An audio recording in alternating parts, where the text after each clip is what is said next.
Comme une biche tourne la tête vers le cours d'eau, je me tourne vers toi, ô Dieu. J'ai soif de Dieu, du Dieu vivant. Quand donc pourrais-je aller et me présenter devant Dieu? Mes larmes sont le pain de mes jours comme de mes nuits. Sans cesse on me répète, ton Dieu, où est-il donc? Alors que j'épanche mon cœur, je me souviens du temps où, avec le cortège, je m'avançais, marchant avec la foule vers le temple de Dieu, au milieu de la joie et des cris de reconnaissance de tout un peuple en fête. Pourquoi donc, ô mon âme, es-tu si abattue et gémis-tu sur moi? Mets ton espoir en Dieu, je le louerai encore, car il est mon sauveur. Mon Dieu, mon âme est abattue, voilà pourquoi je pense à toi du pays du Jourdain, des cimes de l'Hermon et du mont Mitséar. Un abîme en appelle un autre, au grondement de tes cascades. Tous tes flots et tes lames ont déferlé sur moi. Que, le jour, l'Éternel me montre son amour. Je passerai la nuit à chanter ses louanges et j'adresserai ma prière au Dieu qui me fait vivre. Car je veux dire à Dieu, lui qui est mon rocher. Pourquoi m'ignores-tu? Pourquoi donc me faut-il vivre dans la tristesse, subissant l'oppression de l'ennemi? Mes membres sont meurtris, mes ennemis m'insultent, sans cesse ils me demandent, ton Dieu, où est-il donc? Pourquoi donc, ô mon âme, es-tu si abattue et gémis-tu sur moi? Mets ton espoir en Dieu, je le louerai encore, mon Sauveur et mon Dieu. À bien des reprises et de bien des manières, Dieu a parlé autrefois à nos ancêtres par les prophètes. Et maintenant, dans ces jours qui sont les derniers, il nous a parlé par le Fils. Il a fait de lui l'héritier de toutes choses, et c'est aussi par lui qu'il a créé l'univers. Ce Fils est le rayonnement de la gloire de Dieu et l'expression parfaite de son être. Il soutient toutes choses par sa parole puissante, et après avoir accompli la purification des péchés, il s'est assis dans les cieux à la droite du Dieu majestueux. Il a ainsi acquis un rang bien plus éminent que celui des anges, dans la mesure où le titre que Dieu lui a donné est incomparablement supérieur au leur. En effet, auquel des anges Dieu a-t-il jamais dit ceci? Tu es mon fils, aujourd'hui, je fais de toi mon enfant. Et encore, je serai pour lui un père, et lui sera pour moi un fils. Mais lorsqu'il introduit de nouveau le premier-né dans le monde, il dit que tous les anges de Dieu se prosternent devant lui. Au sujet des anges, il dit, il utilise ses anges comme des vents, et ses serviteurs comme des flammes de feu. Mais au sujet du Fils, il dit, ton trône, ô Dieu, subsiste pour toute éternité. Le sceptre de ton règne est sceptre d'équité. Tu aimes la justice et tu détestes la méchanceté. Aussi, ô Dieu, ton Dieu t'a oint d'une huile d'allégresse et t'a ainsi fait roi, de préférence à tous tes compagnons. Il dit aussi, c'est toi, Seigneur, qui au commencement a posé les fondations de la terre. Le ciel est l'œuvre de tes mains. Ils périront, mais tu subsistes. Tous s'useront comme un habit. Comme un manteau, tu les enrouleras, comme un vêtement, tu les changeras. Mais toi, tu es toujours le même. Tes années ne finiront pas. Or, auquel des anges Dieu a-t-il jamais dit, viens siéger à ma droite, jusqu'à ce que j'aie mis tes ennemis à terre sous tes pieds. En effet, que sont les anges? Des esprits au service de Dieu qui sont envoyés pour exercer un ministère en faveur de ceux qui vont hériter le salut. Quand le jour de la Pentecôte arriva, ils étaient tous rassemblés au même endroit. Tout à coup, un grand bruit survint du ciel. C'était comme si un violent coup de vent s'abattait sur eux et remplissait toute la maison où ils se trouvaient assis. Au même moment, ils virent apparaître des sortes de langues qui ressemblaient à des flammèches. Elles se séparèrent et allèrent se poser sur la tête de chacun d'eux. Aussitôt, ils furent tous remplis du Saint-Esprit et commencèrent à parler dans différentes langues, chacun s'exprimant comme le Saint-Esprit lui donnait de le faire. Or, à ce moment-là, des Juifs pieux, venus de chez tous les peuples du monde, séjournaient à Jérusalem. En entendant ce bruit, ils accoururent en foule et furent saisis de stupeur. En effet, chacun d'eux les entendait parler dans sa propre langue. Dans leur étonnement, ils n'en croyaient pas leurs oreilles et disaient « Voyons, ces gens qui parlent, ne viennent-ils pas tous de Galilée? Comment se fait-il donc que nous les entendions s'exprimer chacun dans notre langue maternelle? Nous sommes Parthes, Mèdes, ou Élamites, nous habitons la Mésopotamie, la Judée, la Cappadoce, le Pont ou la province d'Asie, la Phrygie ou la Pamphylie, l'Égypte ou le territoire de la Libye près de Cyrène, ou bien nous vivons à Rome, nous sommes juifs de naissance ou par conversion, nous venons de la Crète ou de l'Arabie, et pourtant chacun de nous les entend parler dans sa propre langue des choses merveilleuses que Dieu a accomplies. Ils n'en revenaient pas, plongés dans la plus grande perplexité, ils se demandaient entre eux « Qu'est-ce que cela peut bien vouloir dire ?» Mais d'autres tournaient la chose en ridicule. « C'est le vin doux, disaient-ils, ils ont trop bu. » Alors Pierre se leva entouré des 11, et d'une voix forte, il dit à la foule, « Écoutez-moi bien, vous qui habitez la Judée, et vous tous qui séjournez à Jérusalem, comprenez ce qui se passe. Certains d'entre vous insinuent que ces hommes seraient ivres. Pas du tout. Il est à peine 9 heures du matin. Mais maintenant se réalise ce qu'avait annoncé le prophète Joël. Voici ce qui arrivera, dit Dieu, dans les jours de la fin des temps. Je répandrai de mon esprit sur tout le monde. Vos fils, vos filles prophétiseront. Vos jeunes gens par des visions, vos vieillards par des songes, recevront des révélations. Oui, sur mes serviteurs, comme sur mes servantes, je répandrai de mon esprit. En ces jours-là, ils prophétiseront. Je ferai des miracles, et là-haut, dans le ciel, et ici-bas sur terre, des signes prodigieux, du sang, du feu et des colonnes de fumée. Et le soleil s'obscurcira, la lune deviendra de sang. Avant la venue du jour du Seigneur, ce jour grand et glorieux, alors seront sauvés tous ceux qui invoqueront le Seigneur. Écoutez bien, Israélites, ce que j'ai à vous dire. Vous le savez tous, Jésus de Nazareth, cet homme dont Dieu vous a montré qu'il l'approuvait en accomplissant par son moyen, au milieu de vous, des miracles, des signes et des actes extraordinaires, a été livré entre vos mains conformément à la décision que Dieu avait prise et au projet qu'il avait établi d'avance. Et vous, vous l'avez tué en le faisant crucifier par des hommes qui ne connaissent pas Dieu. Mais Dieu a brisé les liens de la mort, il l'a ressuscité, car il était impossible que la mort le retienne captif. En effet, David dit de lui, « Je garde constamment les yeux fixés sur le Seigneur, car il est à ma droite, pour que je ne vacille pas. Voilà pourquoi mon cœur est dans la joie et mes paroles débordent d'allégresse. Même mon corps reposera dans l'espérance. Tu ne m'abandonneras pas dans le séjour des morts. Tu ne laisseras pas un homme qui t'est dévoué se décomposer dans la tombe, car tu m'as fait connaître le chemin de la vie, et tu me combleras de joie en ta présence. Mes frères, permettez-moi de vous parler franchement. Le patriarche David est bel et bien mort et enterré. Son tombeau existe encore près d'ici, aujourd'hui, mais il était prophète et il savait que Dieu lui avait promis, sous la foi du serment, de faire asseoir sur son trône un de ses descendants. Ainsi, il a entrevu par avance la résurrection du Messie, et c'est d'elle qu'il parle en disant que Dieu ne l'abandonnera pas dans le séjour des morts et qu'il ne laissera pas son corps se décomposer. Dieu a ressuscité ce Jésus dont je parle. Nous en sommes tous témoins. Ensuite, il a été élevé pour siéger à la droite de Dieu. Et maintenant, comme Dieu l'a promis, il a reçu du Père l'Esprit Saint et il l'a répandu sur nous.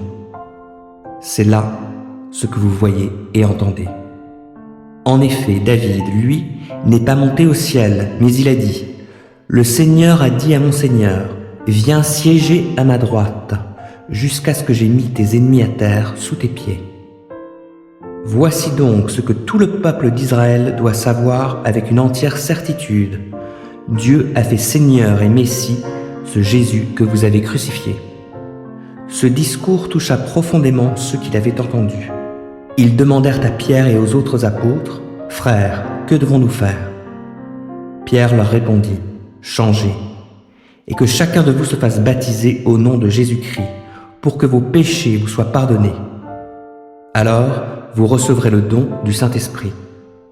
Car la promesse est pour vous, pour vos enfants et pour ceux qui vivent dans les pays lointains, tous ceux que le Seigneur notre Dieu fera venir à lui. » Pierre continuait avec insistance à leur adresser d'autres paroles pour les persuader, et il les encourageait, leur disant : « Recevez le salut, séparez-vous de cette génération dévoyée. » Ceux qui acceptèrent les paroles de Pierre se firent baptiser, et ce jour-là, environ 3000 personnes furent ajoutées au nombre des croyants. Dès lors, ils s'attachaient à écouter assidûment l'enseignement des apôtres, à vivre en communion les uns avec les autres, à rompre le pain et à prier ensemble. Tout le monde était très impressionné, car les apôtres accomplissaient beaucoup de prodiges et de signes miraculeux. Tous les croyants vivaient unis entre eux et partageaient tout ce qu'ils possédaient.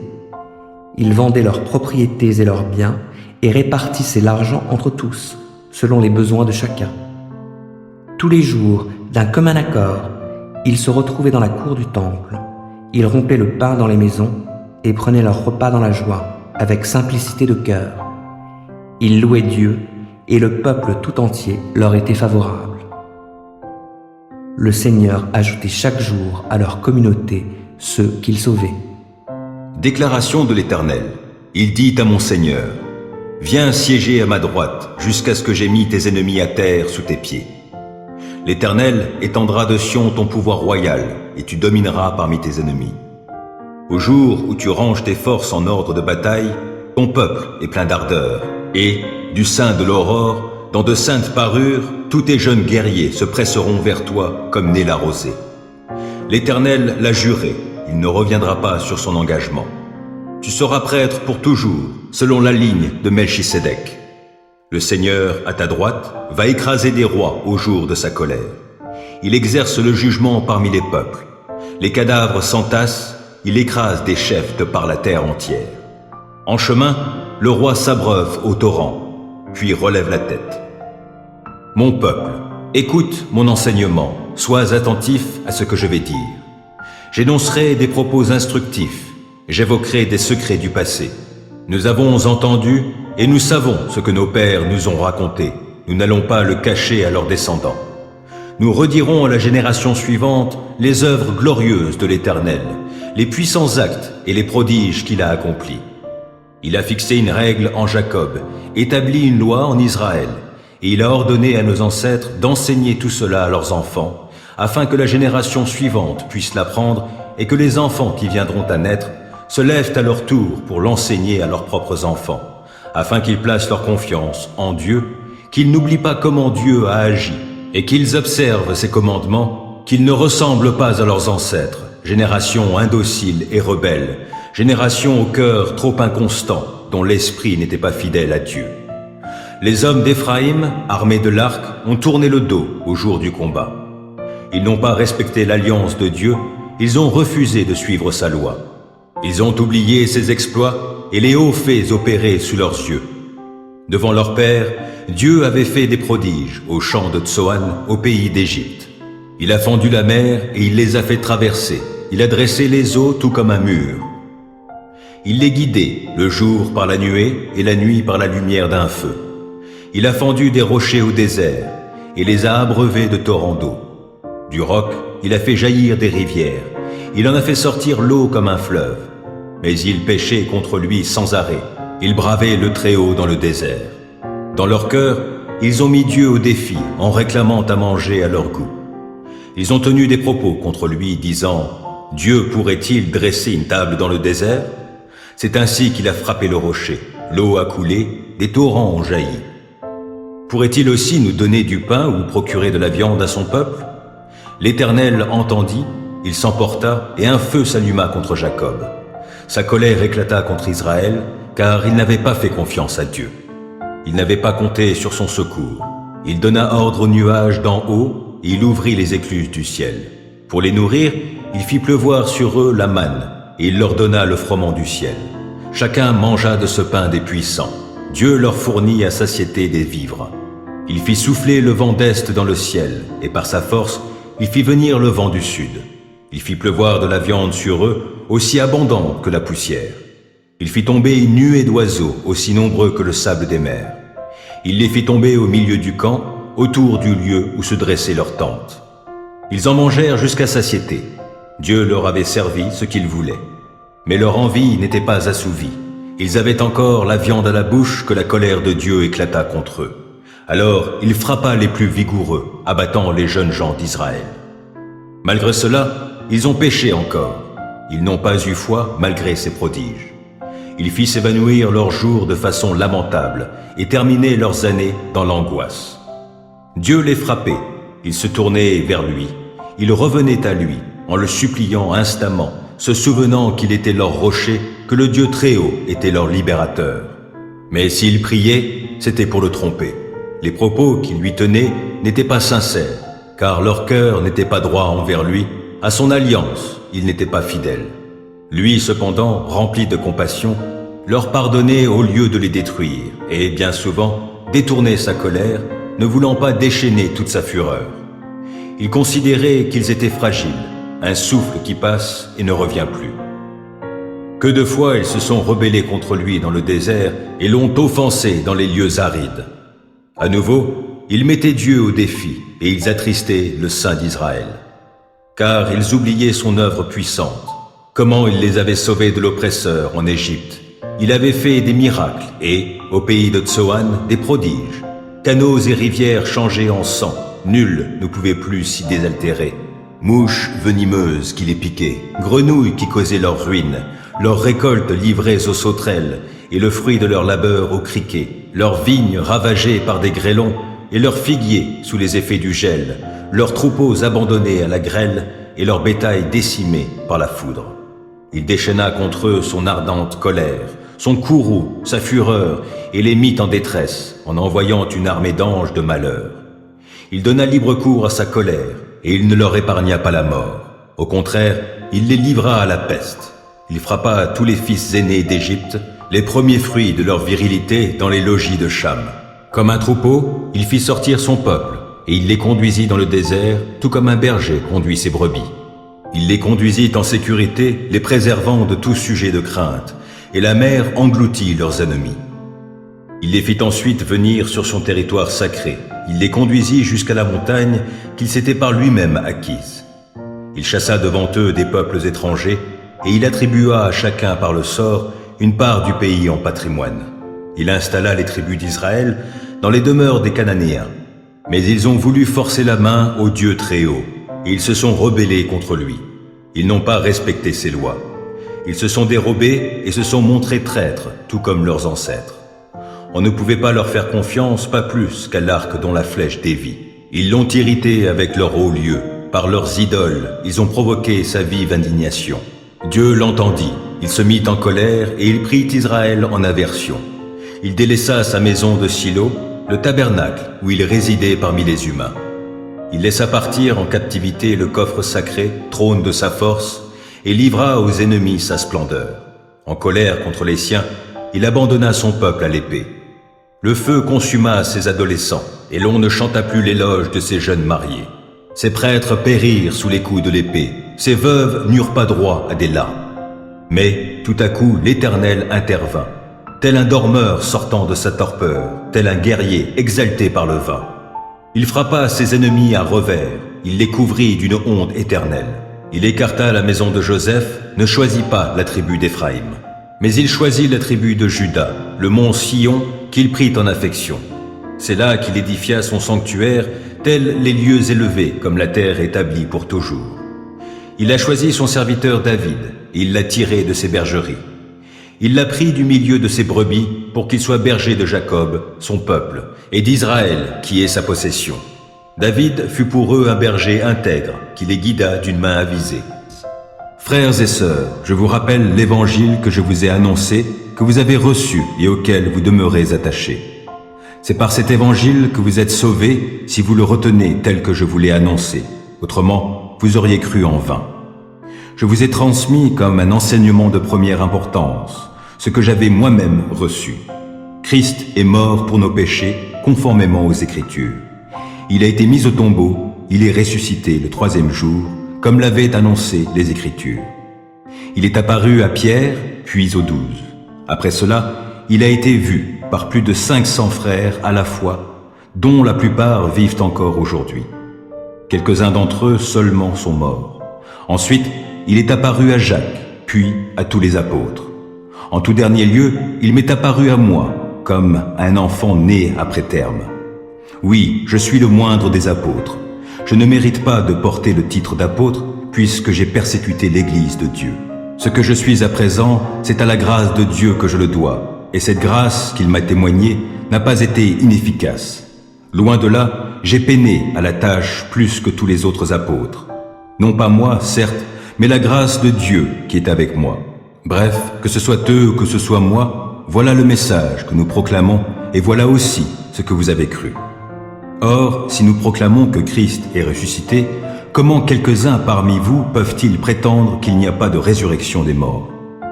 S'il n'y a pas de résurrection des morts, alors Christ, lui non plus, n'est pas ressuscité. Et si Christ n'est pas ressuscité, notre prédication n'a plus de contenu, et votre foi est sans objet. Il y a plus. S'il est vrai que les morts ne ressuscitent pas, nous devons être considérés comme de faux témoins à l'égard de Dieu. En effet, nous avons porté témoignage que Dieu a ressuscité Christ. Mais s'il est vrai que les morts ne ressuscitent pas, il ne l'a pas fait. Car si les morts ne peuvent pas revivre, Christ non plus n'est pas revenu à la vie. Or, si Christ n'est pas ressuscité, votre foi est une illusion, et vous êtes encore sous le poids de vos péchés. De plus, ceux qui sont morts unis à Christ sont à jamais perdus. Si c'est seulement pour la vie présente que nous avons mis notre espérance en Christ, nous sommes les plus à plaindre des hommes. Mais, en réalité, Christ est bien revenu à la vie et, comme les premiers fruits de la moisson, il annonce la résurrection des morts. Car tout comme la mort a fait son entrée dans ce monde par un homme, la résurrection vient aussi par un homme. En effet, de même que tous les hommes meurent du fait de leur union avec Adam, tous seront ramenés à la vie du fait de leur union avec Christ. Mais cette résurrection s'effectue selon un ordre bien déterminé. Christ est ressuscité en premier lieu, comme le premier fruit de la moisson. Ensuite, au moment où il viendra, ceux qui lui appartiennent ressusciteront à leur tour. Puis viendra la fin, lorsque Christ remettra la royauté à Dieu le Père, après avoir réduit à l'impuissance toute domination, toute autorité et toute puissance hostile. Il faut en effet qu'il règne jusqu'à ce que Dieu ait mis tous ses ennemis sous ses pieds. Et le dernier ennemi qui sera anéanti, c'est la mort. Car, comme il est écrit, Dieu a tout mis sous ses pieds. Mais quand l'Écriture déclare « Tout lui a été soumis », il faut, de toute évidence, en excepter celui qui lui a donné cette domination universelle. Et lorsque tout se trouvera ainsi amené sous l'autorité de Christ, alors le Fils lui-même se placera sous l'autorité de celui qui lui a tout soumis. Ainsi Dieu sera tout en tous. D'autre part, pourquoi certains se font-ils baptiser pour les morts? S'il est vrai que les morts ne ressuscitent pas, pourquoi donc se font-ils baptiser pour eux? Et nous-mêmes, pourquoi affronterions-nous à tout moment des dangers de mort? Journellement, je vois la mort en face, frères et sœurs, aussi vrai que je suis fier de vous, à cause de l'œuvre de Jésus-Christ, notre Seigneur. Si la lutte que j'ai soutenue à Éphèse, véritable combat contre des fauves, n'a été inspirée que par des motifs purement humains, à quoi cela m'a-t-il servi? Si les morts ne ressuscitent pas, alors, comme le dit le proverbe, « Mangeons et buvons, car demain nous mourrons ». Attention, ne vous y trompez pas. Les mauvaises compagnies corrompent les bonnes mœurs. Revenez une fois pour toutes à votre bon sens et ne péchez pas, car certains d'entre vous ne connaissent pas Dieu. Je le dis à votre honte.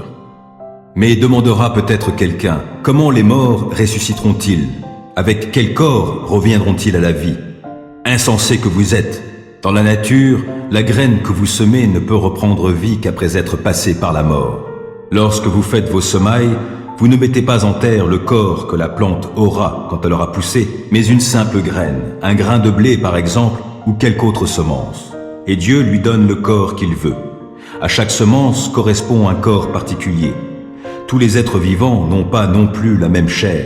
Les hommes ont leur propre chair, les animaux en ont une autre, les oiseaux une autre encore, une autre aussi, les poissons. De même, nous distinguons les corps des astres de ceux des créatures terrestres. Chacun d'entre eux a son aspect propre. Le soleil a son propre éclat, de même que la lune et le rayonnement des étoiles est encore différent. Et chaque étoile même brille d'un éclat particulier. Il en va de même pour la résurrection. Lorsque le corps est porté en terre comme la graine que l'on sème, il est corruptible, et il ressuscite incorruptible. Semé infirme et faible, il ressuscite plein de force et glorieux. Ce que l'on enterre, c'est un corps doué de la seule vie naturelle. Ce qui revit, c'est un corps dans lequel règne l'Esprit de Dieu. Aussi vrai qu'il existe un corps doté de la seule vie naturelle, il existe aussi un corps régi par l'Esprit. L'Écriture ne déclare-t-elle pas « Le premier homme, Adam, devint un être vivant, doué de la vie naturelle » Le dernier Adam est devenu, lui, un être qui, animé par l'Esprit, communique la vie. Mais ce qui vient en premier lieu, ce n'est pas ce qui appartient au règne de l'Esprit, c'est ce qui appartient à l'ordre naturel. Ce qui appartient au règne de l'Esprit ne vient qu'ensuite. Le premier homme, formé de la poussière du sol, appartient à la terre. Le second homme appartient au ciel. Or, tous ceux qui ont été formés de poussière sont semblables à celui qui a été formé de poussière. De même aussi, ceux qui appartiennent au ciel sont semblables à celui qui appartient au ciel. Et comme nous avons porté l'image de l'homme formé de poussière, nous porterons aussi l'image de l'homme qui appartient au ciel. Ce que je dis, frères et sœurs, c'est que notre corps de chair et de sang ne peut accéder au royaume de Dieu. Ce qui est corruptible ne peut avoir part à l'incorruptibilité. Voici, je vais vous révéler un mystère. Nous ne passerons pas tous par la mort, mais nous serons tous transformés en un instant, en un clin d'œil, au son de la trompette dernière. Car lorsque cette trompette retentira, les morts ressusciteront pour être désormais incorruptibles, tandis que nous serons changés. En effet, ce corps corruptible doit se revêtir d'incorruptibilité, et ce corps mortel doit se revêtir d'immortalité. Lorsque ce corps corruptible aura revêtu l'incorruptibilité, et que ce corps mortel aura revêtu l'immortalité, alors se trouvera réalisée cette parole de l'Écriture. La victoire totale sur la mort a été remportée. Ô mort, qu'est devenue ta victoire? Ô mort, où est ton dard? Le dard de la mort, c'est le péché, et le péché tire sa force de la loi. Mais loué soit Dieu qui nous donne la victoire par notre Seigneur Jésus-Christ. C'est pourquoi, mes chers frères et sœurs, soyez fermes, ne vous laissez pas ébranler, travaillez sans relâche pour le Seigneur, sachant que la peine que vous vous donnez au service du Seigneur n'est pas inutile. Ce jour-là, l'Éternel interviendra avec sa dure épée, sa grande et forte épée, contre le Léviathan, le serpent fugitif, contre le Léviathan, le serpent tortueux. Il le tuera, ce monstre qui habite la mer. Ce jour-là, on dira « Chantez la vigne au beau raisin, c'est moi l'Éternel qui la garde. En tout temps, je l'arrose. De peur que l'on s'en prenne à elle, nuit et jour je la garde. Ma colère est passée, et s'il se trouve des ronces, des épines, je marcherai contre elles pour leur faire la guerre, et j'y mettrai le feu. À moins qu'on me prenne pour refuge et rempart, qu'on fasse la paix, oui, la paix avec moi. Dans les jours à venir, Jacob prendra racine, Israël fleurira et fera des bourgeons. Il couvrira de fruits la surface du monde. L'Éternel les a-t-il frappés comme il a frappé ceux qui leur donnaient des coups? Les a-t-il mis à mort comme il a mis à mort ceux qui semaient la mort au milieu d'eux? Non, c'est avec mesure que tu as conduit leur procès en les envoyant en exil. Tu les as enlevés par ton souffle terrible en un jour de vent d'Est. C'est par ce châtiment que sera expiée la faute de Jacob, et voici quel sera le fruit du pardon de sa faute. Il pulvérisera toutes les pierres des autels idolâtres comme des pierres à chaux. Les pieux sacrés voués à Ashéra, de même que les encensoirs, ne seront jamais rétablis. La cité fortifiée restera solitaire, et elle deviendra un camp abandonné et délaissé comme un désert. Les veaux y viendront paître, ils s'y reposeront, ils brouteront les branches. Et quand les branches seront sèches, on viendra les briser, des femmes les feront brûler. Car c'est un peuple sans intelligence. C'est pourquoi celui qui l'a fait n'en aura pas pitié, et celui qui l'a façonné ne lui fera pas grâce.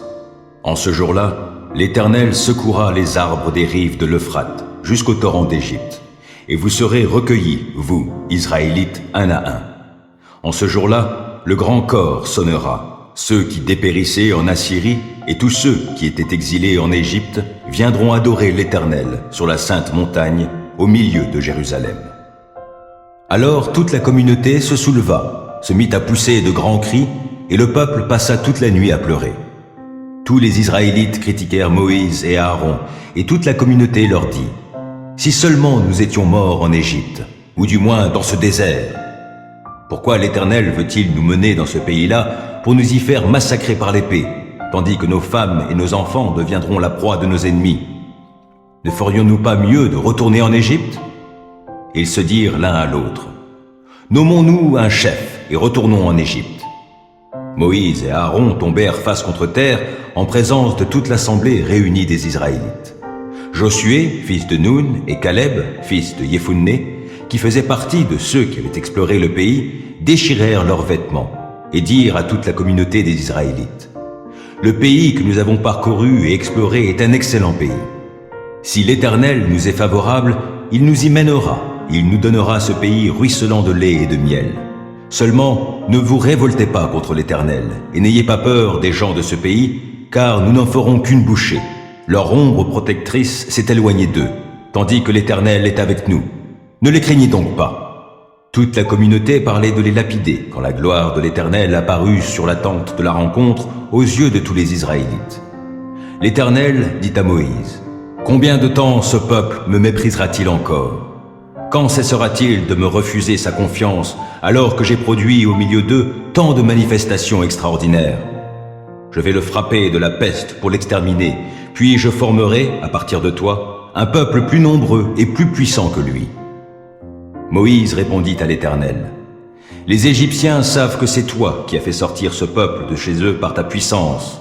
Et ils l'ont dit aux habitants de ce pays, qui ont appris que toi, Éternel, tu es parmi ce peuple à qui toi, Éternel, tu apparais de façon visible, que ta nuée se tient au-dessus d'eux, que tu marches à leur tête dans une colonne de nuée le jour et dans une colonne de feu la nuit. Si tu fais périr ce peuple tout entier, les autres peuples qui ont entendu parler de toi diront: « L'Éternel n'était pas capable de faire entrer ce peuple dans le pays qu'il leur avait promis par serment. Il les a massacrés dans le désert.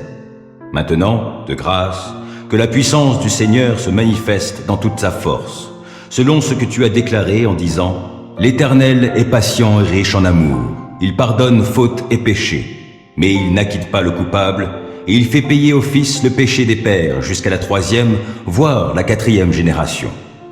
Pardonne, je te prie, la faute de ce peuple, en vertu de ton immense amour, tout comme tu n'as cessé de pardonner à ce peuple depuis qu'il est sorti d'Égypte. » L'Éternel répondit: « Je lui pardonne comme tu l'as demandé.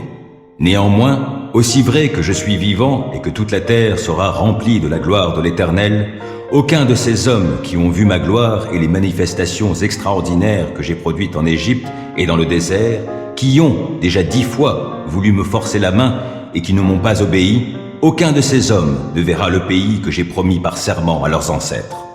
Aucun de ceux qui m'ont méprisé n'y entrera. Mais mon serviteur Caleb a été animé d'un esprit différent. Il m'a obéi sans hésitation jusqu'au bout. C'est pourquoi je le ferai entrer dans le pays où il s'est déjà rendu, et ses descendants en hériteront. Comme les Amalécites et les Cananéens demeurent dans la vallée, dès demain, vous ferez demi-tour et vous retournerez au désert, en direction de la mer des roseaux. » L'Éternel poursuivit en disant à Moïse et à Aaron: « Combien de temps encore vais-je laisser cette communauté rebelle se plaindre contre moi? Car j'ai bien entendu les plaintes incessantes des Israélites contre moi. Dis-leur: aussi vrai que je suis vivant, parole de l'Éternel, je vous traiterai selon les plaintes que vous m'avez exprimées. Vos cadavres tomberont dans ce désert. Vous tous qui avez été recensés, vous qui avez donc 20 ans et plus, puisque vous vous êtes plaints contre moi, en aussi grand nombre que vous êtes, vous n'entrerez pas dans le pays où j'avais promis par serment de vous installer. Excepté Caleb, fils de Jephunné, et Josué, fils de Nun. Mais vos enfants, dont vous avez dit qu'ils deviendraient la proie de l'ennemi, je les y conduirai, et ils connaîtront le pays que vous avez méprisé. Quant à vous, vos cadavres tomberont dans le désert, où vos fils seront nomades pendant 40 ans. Ils supporteront ainsi les conséquences de votre infidélité à mon égard, jusqu'à ce que le désert ait englouti tous vos cadavres. Vous avez mis 40 jours à reconnaître le pays, eh bien, vous porterez les conséquences de vos fautes durant 40 ans, une année pour chaque jour. Ainsi, vous saurez ce qu'il en coûte de m'abandonner. Moi, l'Éternel, j'ai parlé. Oui, c'est ainsi que je traiterai cette communauté rebelle qui s'est liguée contre moi. Ils disparaîtront dans ce désert, c'est là qu'ils mourront. Les hommes que Moïse avait envoyés reconnaître le pays et qui, à leur retour, avaient entraîné toute l'assemblée à se plaindre contre lui en décriant le pays, ces hommes qui avaient débité de mauvais propos contre le pays moururent frappés d'une mort brutale devant l'Éternel. Des hommes qui étaient allés prospecter le pays, seul Josué, fils de Nun, et Caleb, fils de Jephunné, restèrent en vie. Quand Moïse rapporta ces paroles aux Israélites, le peuple se livra à de grandes lamentations.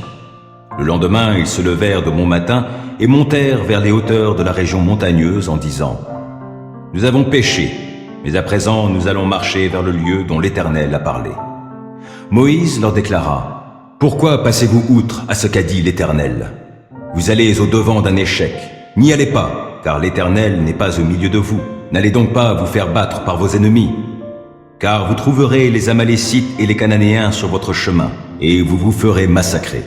Comme vous vous êtes détournés de l'Éternel, il ne sera pas avec vous. » Dans leur présomption, ils montèrent quand même vers les hauteurs de la région montagneuse. Mais ni le coffre de l'alliance de l'Éternel, ni Moïse ne quittèrent le camp. Les Amalécites et les Cananéens qui demeuraient sur les montagnes descendirent, les battirent et les écrasèrent en les poursuivant jusqu'à Horma. Pendant le règne de David, une famine sévit pendant 3 années. David en demanda avec instance la raison à l'Éternel, et l'Éternel lui répondit « Cela arrive parce que Saül et sa famille sanguinaire ont fait périr les Gabaonites. » Le roi convoqua les survivants des Gabaonites pour leur parler. Les Gabaonites n'étaient pas des Israélites, mais ceux qui restaient des Amoréens. Les Israélites s'étaient liés à eux par un serment. Malgré cela, Saül avait cherché à les exterminer dans son zèle nationaliste pour les Israélites et les Judéens. David demanda aux Gabaonites « Que puis-je faire pour vous ?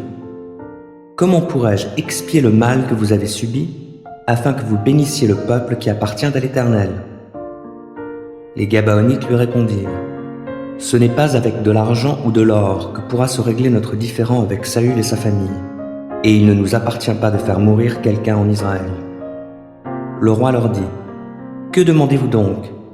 Je ferai pour vous ce que vous demanderez. » Ils répondirent au roi « Cet homme voulait nous exterminer, et il avait projeté de nous faire disparaître de tout le territoire d'Israël. Livre-nous donc 7 de ses descendants, et nous les pendrons devant l'Éternel à Gibéa, où résidait Saül, l'élu de l'Éternel. » Le roi déclara « Je vous les livrerai. » Mais le roi épargna Méphibosheth, fils de Jonathan, petit-fils de Saül, à cause du pacte qu'il avait conclu par serment au nom de l'Éternel avec Jonathan. Il fit donc arrêter Harmonie et Méphibosheth, les 2 fils que Ritzpa, fille d'Aya, avait donnés à Saül, ainsi que les 5 fils que Mérab, fille de Saül, avait donnés à Adriel, fils de Barziaï, de Méola. Il les livra aux Gabaonites qui les pendirent sur la colline devant l'Éternel. Tous les 7 succombèrent ensemble. Ils furent mis à mort au premier jour de la moisson, au début de la récolte de l'orge. Alors Ritzpa, fille d'Aya, prit son habit de toile de sac et l'étendit sur le rocher. Elle demeura là depuis le début de la moisson des orges jusqu'à ce que tombent les pluies d'automne. Pendant le jour, elle empêchait les oiseaux de s'abattre sur les corps, et la nuit, elle en éloignait les bêtes sauvages. On rapporta à David ce que Ritzpa, fille d'Aya, épouse de second rang de Saül, avait fait.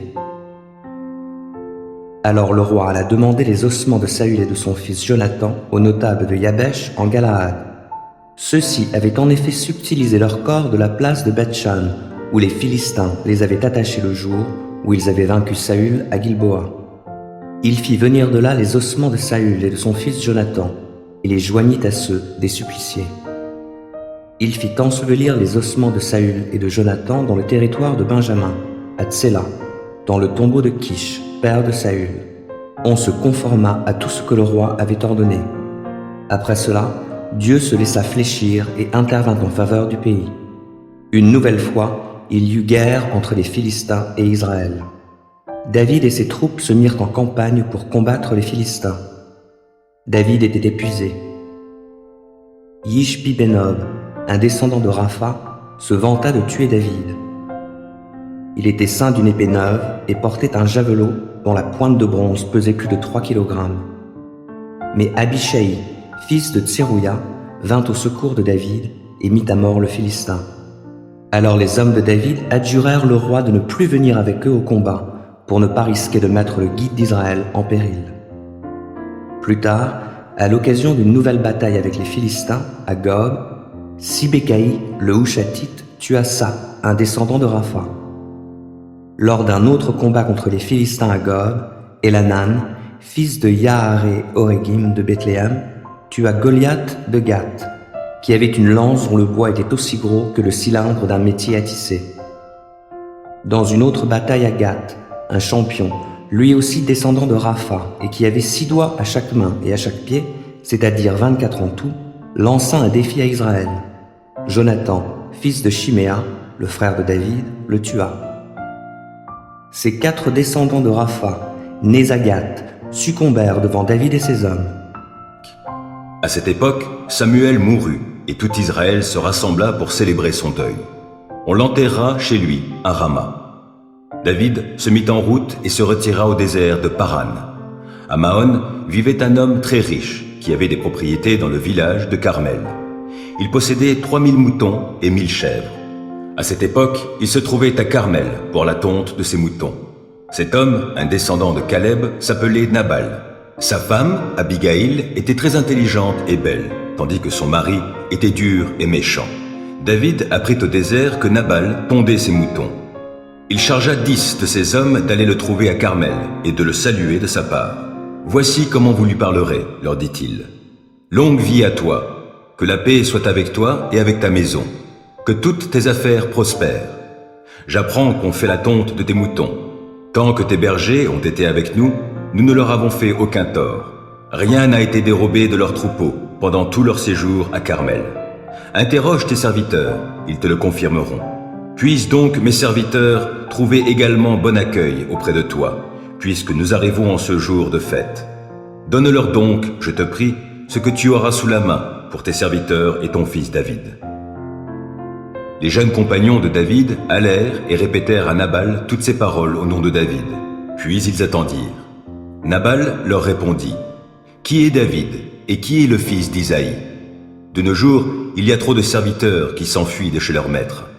Et vous croyez que je vais prendre de mon pain, de mon eau et de ma viande, que j'ai fait débiter pour mes tondeurs, pour les donner à des gens venus de je ne sais où ?» Les serviteurs de David repartirent et rentrèrent. Ils rapportèrent intégralement à David la réponse de Nabal. Alors David ordonna à ses hommes, « Que chacun prenne son épée. » Et chacun mit son épée à sa ceinture. David aussi ceignit la sienne et partit avec environ 400 hommes, laissant les 200 autres pour garder leurs affaires. L'un des serviteurs de Nabal alla informer Abigail de ce qui s'était passé. Il lui dit, « Voici que David a envoyé des messagers depuis le désert pour saluer notre maître, mais celui-ci les a mal reçus. Pourtant, ces gens ont été très bons pour nous. Ils ne nous ont jamais fait aucun mal, et rien n'a disparu pendant tout le temps que nous étions auprès d'eux dans la campagne. Ils nous ont protégés comme un rempart, nuit et jour, pendant tout le temps que nous avons passé avec eux auprès des moutons. Maintenant, réfléchis bien et vois ce que tu peux faire. Car si tu ne fais rien, certainement il arrivera malheur à notre maître et à toute sa famille. Quant à lui, il a si mauvais caractère qu'on ne peut rien lui dire. » Abigail prit en toute hâte 200 pains, 2 outres de vin et 5 moutons déjà préparés, 5 mesures de blé grillé, 100 paquets de raisins secs et 200 gâteaux de figues sèches. Elle chargea le tout sur des ânes et elle ordonna à ses serviteurs, « Passez devant, je vous suis. » Son mari, Nabal, ne savait rien de tout cela. Installée sur son âne, elle descendait, cachée par la montagne. En même temps, David et ses hommes descendaient le versant opposé dans sa direction et elle se trouva bientôt face à eux. David venait justement de se dire, « C'est donc en vain que j'ai protégé tous les biens de cet homme dans la steppe pour qu'il ne perde rien de ce qu'il possède. Il me rend le mal pour le bien. Que Dieu fortifie tous mes ennemis et même qu'il les bénisse si d'ici demain matin au lever du jour, je laisse subsister un seul homme dans sa famille. » Quand Abigail aperçut David, Elle se hâta de descendre de son âne et, s'inclinant la face contre terre, se prosterna devant lui. Puis elle se jeta à ses pieds et lui dit « Mon Seigneur, fais comme si tout cela était ma faute. Permets à ta servante de t'adresser quelques mots d'explication et daigne écouter ses paroles. Que mon Seigneur ne fasse donc pas attention à ce bon à rien de Nabal, car vraiment, il porte bien son nom. Il s'appelle Nabal, l'insensé, et c'est bien vrai qu'il est insensé. Moi, ta servante, je n'ai pas vu les serviteurs que mon Seigneur a envoyés. Mais maintenant, mon Seigneur, aussi vrai que l'Éternel est vivant et que tu l'es toi-même, c'est l'Éternel qui t'a empêché de t'engager dans la voie du meurtre et de te venger toi-même. Que les ennemis de mon Seigneur et ceux qui lui veulent du mal deviennent comme Nabal. À présent, veuille accepter ces présents que moi, ta servante, j'apporte à mon Seigneur et les distribuer aux jeunes gens qui suivent mon Seigneur. Veuille aussi pardonner la faute de ta servante. Certainement, l'Éternel ne manquera pas d'accorder à mon Seigneur une dynastie stable, car mon Seigneur livre les guerres de l'Éternel et, si l'on considère toute la durée de ta vie, on ne te trouve coupable d'aucun mal. Si quelqu'un s'avise de te poursuivre pour t'ôter la vie, l'Éternel ton Dieu gardera la vie de mon Seigneur pour que tu restes au nombre des vivants. Mais il jettera la vie de tes ennemis au loin, comme avec une fronde. Lorsque l'Éternel aura accompli pour mon Seigneur tous les bienfaits qu'il t'a promis et qu'il t'aura institué comme chef d'Israël, alors mon Seigneur n'aura ni remords ni trouble de conscience pour avoir tué quelqu'un inutilement et s'être vengé lui-même. L'Éternel fera du bien à mon Seigneur et tu te souviendras de ta servante. David répondit à Abigaïl, « Béni soit l'Éternel, le Dieu d'Israël, de t'avoir envoyé aujourd'hui sur ma route. Béni sois-tu pour ton bon sens. Béni sois-tu de m'avoir préservé d'en venir au meurtre et de me venger moi-même. Vraiment, l'Éternel, le Dieu d'Israël, m'a empêché de vous faire du mal.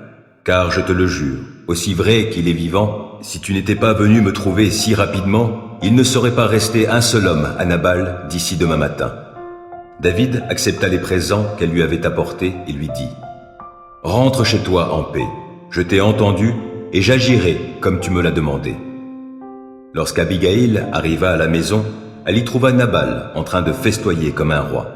Il était tout joyeux et complètement ivre.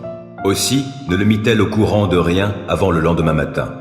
Alors, au matin, quand son ivresse fut dissipée, elle lui raconta ce qui s'était passé. Il en eut une attaque et resta paralysé. Environ 10 jours plus tard, l'Éternel le frappa de nouveau et il mourut. Quand David apprit que Nabal était mort, il s'écria « Béni soit l'Éternel qui a pris ma cause en main. Il a lui-même lavé l'affront que Nabal m'avait fait et l'a puni pour sa méchanceté, tout en me préservant de commettre le mal. » Puis David envoya des messagers vers Abigaïl pour lui proposer de devenir sa femme. En arrivant chez elle, à Carmel, ils lui parlèrent ainsi. « David nous a envoyés vers toi, parce qu'il désire que tu deviennes sa femme. » Aussitôt, elle se prosterna, le visage contre terre, et dit « Je suis prête à être une esclave pour laver les pieds des serviteurs de mon Seigneur. » Puis elle se mit promptement en route, à Dodan, et suivit les messagers de David, accompagnée par 5 de ses servantes. C'est ainsi qu'elle devint la femme de David. Comme il avait déjà épousé Ahinoam de Jizréel, il les eut toutes les deux pour femmes. Saül avait donné sa fille Michal, femme de David, à Palti, fils de Laïch de Galim. Psaume 42. Comme une biche tourne la tête vers le cours d'eau, je me tourne vers toi, ô Dieu. J'ai soif de Dieu, du Dieu vivant. Quand donc pourrais-je aller et me présenter devant Dieu? Mes larmes sont le pain de mes jours comme de mes nuits. Sans cesse on me répète, « Ton Dieu, où est-il donc ?» Alors que j'épanche mon cœur, je me souviens du temps où, avec le cortège, je m'avançais, marchant avec la foule vers le temple de Dieu, au milieu de la joie et des cris de reconnaissance de tout un peuple en fête. Pourquoi donc, ô mon âme, es-tu si abattue et gémis-tu sur moi? Mets ton espoir en Dieu, je le louerai encore, car il est mon sauveur. Mon Dieu, mon âme est abattue. Voilà pourquoi je pense à toi du pays du Jourdain, des cimes de l'Hermon et du mont Mitséar. Un abîme en appelle un autre, au grondement de tes cascades. Tous tes flots et tes lames ont déferlé sur moi. Que, le jour, l'Éternel me montre son amour. Je passerai la nuit à chanter ses louanges et j'adresserai ma prière au Dieu qui me fait vivre. Car je veux dire à Dieu, lui qui est mon rocher. Pourquoi m'ignores-tu? Pourquoi donc me faut-il vivre dans la tristesse, subissant l'oppression de l'ennemi? Mes membres sont meurtris, mes ennemis m'insultent, sans cesse ils me demandent, « Ton Dieu, où est-il donc ?» Pourquoi donc, ô mon âme, es-tu si abattue, et gémis-tu sur moi? Mets ton espoir en Dieu, je le louerai encore, mon Sauveur et mon Dieu. Lettre aux Hébreux, chapitre 1. À bien des reprises et de bien des manières, Dieu a parlé autrefois à nos ancêtres par les prophètes. Et maintenant, dans ces jours qui sont les derniers, il nous a parlé par le Fils. Il a fait de lui l'héritier de toutes choses, et c'est aussi par lui qu'il a créé l'univers. Ce Fils est le rayonnement de la gloire de Dieu et l'expression parfaite de son être. Il soutient toutes choses par sa parole puissante, et après avoir accompli la purification des péchés, il s'est assis dans les cieux à la droite du Dieu majestueux. Il a ainsi acquis un rang bien plus éminent que celui des anges, dans la mesure où le titre que Dieu lui a donné est incomparablement supérieur au leur.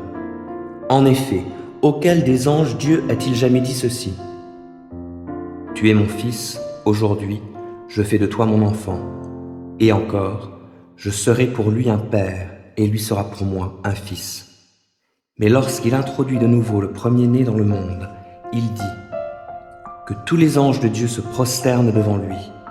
Au sujet des anges, il dit, il utilise ses anges comme des vents, et ses serviteurs comme des flammes de feu. Mais au sujet du Fils, il dit, ton trône, ô Dieu, subsiste pour toute éternité. Le sceptre de ton règne est sceptre d'équité. Tu aimes la justice et tu détestes la méchanceté. Aussi, ô Dieu, ton Dieu t'a oint d'une huile d'allégresse et t'a ainsi fait roi, de préférence à tous tes compagnons. Il dit aussi, c'est toi, Seigneur, qui au commencement as posé les fondations de la terre. Le ciel est l'œuvre de tes mains. Ils périront, mais tu subsistes. Tous s'useront comme un habit. Comme un manteau, tu les enrouleras, comme un vêtement, tu les changeras. Mais toi, tu es toujours le même, tes années ne finiront pas. Or, auquel des anges Dieu a-t-il jamais dit, viens siéger à ma droite, jusqu'à ce que j'aie mis tes ennemis à terre sous tes pieds? En effet, que sont les anges? Des esprits au service de Dieu, qui sont envoyés pour exercer un ministère en faveur de ceux qui vont hériter le salut. Actes des apôtres 2. Quand le jour de la Pentecôte arriva, ils étaient tous rassemblés au même endroit. Tout à coup, un grand bruit survint du ciel. C'était comme si un violent coup de vent s'abattait sur eux et remplissait toute la maison où ils se trouvaient assis. Au même moment, ils virent apparaître des sortes de langues qui ressemblaient à des flammèches. Elles se séparèrent et allèrent se poser sur la tête de chacun d'eux. Aussitôt, ils furent tous remplis du Saint-Esprit et commencèrent à parler dans différentes langues, chacun s'exprimant comme le Saint-Esprit lui donnait de le faire. Or, à ce moment-là, des Juifs pieux, venus de chez tous les peuples du monde, séjournaient à Jérusalem. En entendant ce bruit, ils accoururent en foule et furent saisis de stupeur. En effet, chacun d'eux les entendait parler dans sa propre langue. Dans leur étonnement, ils n'en croyaient pas leurs oreilles et disaient « Voyons, ces gens qui parlent, ne viennent-ils pas tous de Galilée? Comment se fait-il donc que nous les entendions s'exprimer chacun dans notre langue maternelle? Nous sommes Parthes, Mèdes ou Élamites, nous habitons la Mésopotamie, la Judée, la Cappadoce, le Pont ou la province d'Asie, la Phrygie ou la Pamphylie, l'Égypte ou le territoire de la Libye près de Cyrène, ou bien nous vivons à Rome, nous sommes juifs de naissance ou par conversion, nous venons de la Crète ou de l'Arabie, et pourtant chacun de nous les entend parler dans sa propre langue, des choses merveilleuses que Dieu a accomplies. Ils n'en revenaient pas, plongés dans la plus grande perplexité, ils se demandaient entre eux, qu'est-ce que cela peut bien vouloir dire? Mais d'autres tournaient la chose en ridicule. C'est le vin doux, disaient-ils, ils ont trop bu. Alors Pierre se leva entouré des 11, et d'une voix forte, il dit à la foule, « Écoutez-moi bien, vous qui habitez la Judée, et vous tous qui séjournez à Jérusalem, comprenez ce qui se passe. Certains d'entre vous insinuent que ces hommes seraient ivres. Pas du tout. Il est à peine 9 heures du matin. Mais maintenant se réalise ce qu'avait annoncé le prophète Joël. Voici ce qui arrivera, dit Dieu, dans les jours de la fin des temps. Je répandrai de mon esprit sur tout le monde. Vos fils, vos filles prophétiseront. Vos jeunes gens par des visions, vos vieillards par des songes, recevront des révélations. Oui, sur mes serviteurs, comme sur mes servantes, je répandrai de mon esprit. En ces jours-là, ils prophétiseront. Je ferai des miracles, et là-haut, dans le ciel, et ici-bas sur terre, des signes prodigieux, du sang, du feu et des colonnes de fumée. Et le soleil s'obscurcira, la lune deviendra de sang. Avant la venue du jour du Seigneur, ce jour grand et glorieux, alors seront sauvés tous ceux qui invoqueront le Seigneur. Écoutez bien, Israélites, ce que j'ai à vous dire. Vous le savez tous, Jésus de Nazareth, cet homme dont Dieu vous a montré qu'il l'approuvait en accomplissant par son moyen, au milieu de vous, des miracles, des signes et des actes extraordinaires, a été livré entre vos mains conformément à la décision que Dieu avait prise et au projet qu'il avait établi d'avance. Et vous, vous l'avez tué en le faisant crucifier par des hommes qui ne connaissent pas Dieu. Mais Dieu a brisé les liens de la mort, il l'a ressuscité, car il était impossible que la mort le retienne captif. En effet, David dit de lui, « Je garde constamment les yeux fixés sur le Seigneur, car il est à ma droite, pour que je ne vacille pas. Voilà pourquoi mon cœur est dans la joie et mes paroles débordent d'allégresse. Même mon corps reposera dans l'espérance. Tu ne m'abandonneras pas dans le séjour des morts. Tu ne laisseras pas un homme qui t'est dévoué se décomposer dans la tombe, car tu m'as fait connaître le chemin de la vie et tu me combleras de joie en ta présence. Mes frères, permettez-moi de vous parler franchement. Le patriarche David est bel et bien mort et enterré. Son tombeau existe encore près d'ici, aujourd'hui, mais il était prophète et il savait que Dieu lui avait promis, sous la foi du serment, de faire asseoir sur son trône un de ses descendants. Ainsi, il a entrevu par avance la résurrection du Messie, et c'est d'elle qu'il parle en disant que Dieu ne l'abandonnera pas dans le séjour des morts et qu'il ne laissera pas son corps se décomposer. Dieu a ressuscité ce Jésus dont je parle. Nous en sommes tous témoins. Ensuite, il a été élevé pour siéger à la droite de Dieu. Et maintenant, comme Dieu l'a promis, il a reçu du Père l'Esprit Saint et il l'a répandu sur nous. C'est là ce que vous voyez et entendez.